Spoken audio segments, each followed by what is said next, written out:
Dear listeners of Heart and Soul Gospel Ministry, I am Joseph, the host of Wake Up Call.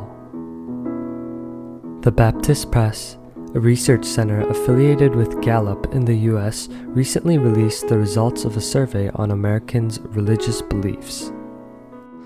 According to the survey, the percentage of American adults identifying themselves as Christians has reached its lowest point since Gallup began tracking the data in the 1940s. In 2023, 68% of American adults identified themselves as Christians. Some of you might say 68% of American adults as Christians does not sound so bad. However, consider back in 2003, just 20 years ago, that number was 83%. The percentage has dropped from 83% to 68% in just 2 decades. That is a lot. It is important to note that the term Christian in this survey includes not only the Protestants and Catholics, but also other Christian-affiliated groups, including fringe sects.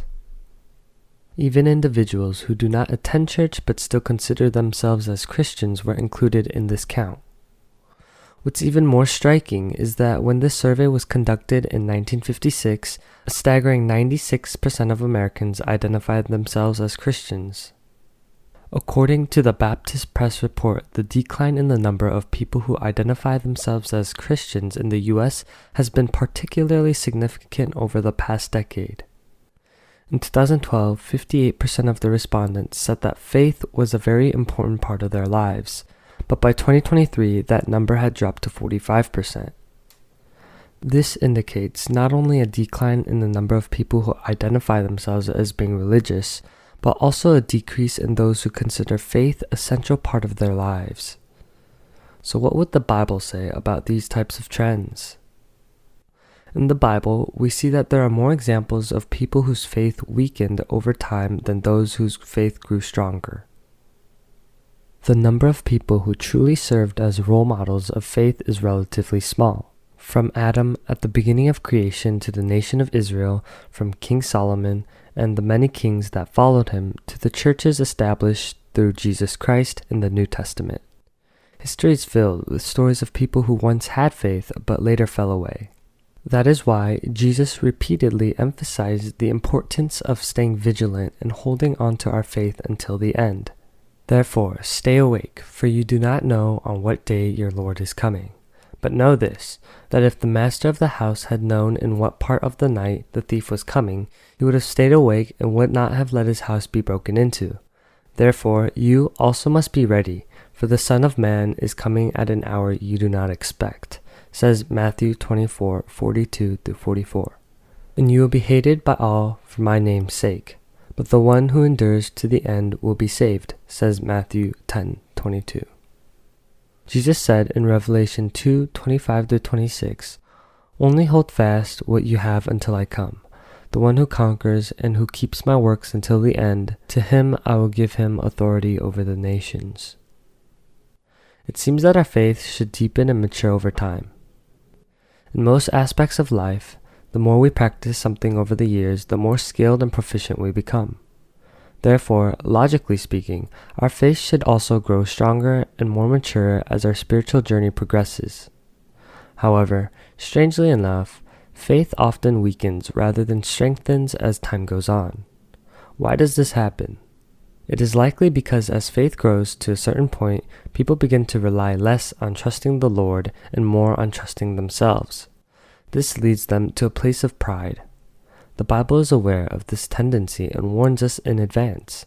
It tells us to stay alert and hold firmly to our faith until the end. Jesus warns us in Matthew 24:24, "For false Christs and false prophets will arise and perform great signs and wonders, so as to lead astray, if possible, even the elect." If we understand through Jesus teachings that our faith can become weaker over time, then we must be vigilant and take precautions to ensure that the warnings in Scripture do not come to pass in our own lives. A wise and discerning person would take these warnings to heart and prepare accordingly. Have you ever seen a single word spoken by God or Jesus that has not come to pass? Every word spoken by God and Jesus has been fulfilled and will continue to be fulfilled. Therefore, we must not take this lightly. We must remember that the world will try to shake our faith and draw us away from the truth, and we must be prepared for these attacks. The decline in faith is already evident in surveys and studies. The decreasing number of people who identify themselves as Christians is proof that more and more individuals are letting go of their faith. The question of whether their faith was genuine or not is not the matter here. What is important is that those who once considered themselves believers are now abandoning their faith. Dear listeners of Heart and Soul Gospel Ministry, the Bible reveals the future to us so that we may stand firm in our faith as we move forward. God gives us these warnings so that we will not fall away from salvation. Therefore, let us humbly receive the warnings expressed in the Scripture, examine our faith, remain watchful and sober-minded, and prepare ourselves with a faith that endures to the end. May we not take lightly the warning Jesus gives us in Mark 13:28-37. From the fig tree learn its lesson. As soon as its branch becomes tender and puts out its leaves, you know that summer is near. So also, when you see these things taking place, you know that he is near, at the very gates. Truly I say to you, this generation will not pass away until all these things take place. Heaven and earth will pass away, but my words will not pass away. But concerning that day or that hour, no one knows, not even the angels in heaven, nor the Son, but only the Father. Be on guard, keep awake, for you do not know when the time will come. It is like a man going on a journey, when he leaves home and puts his servants in charge, each with his work, and commands the doorkeeper to stay awake.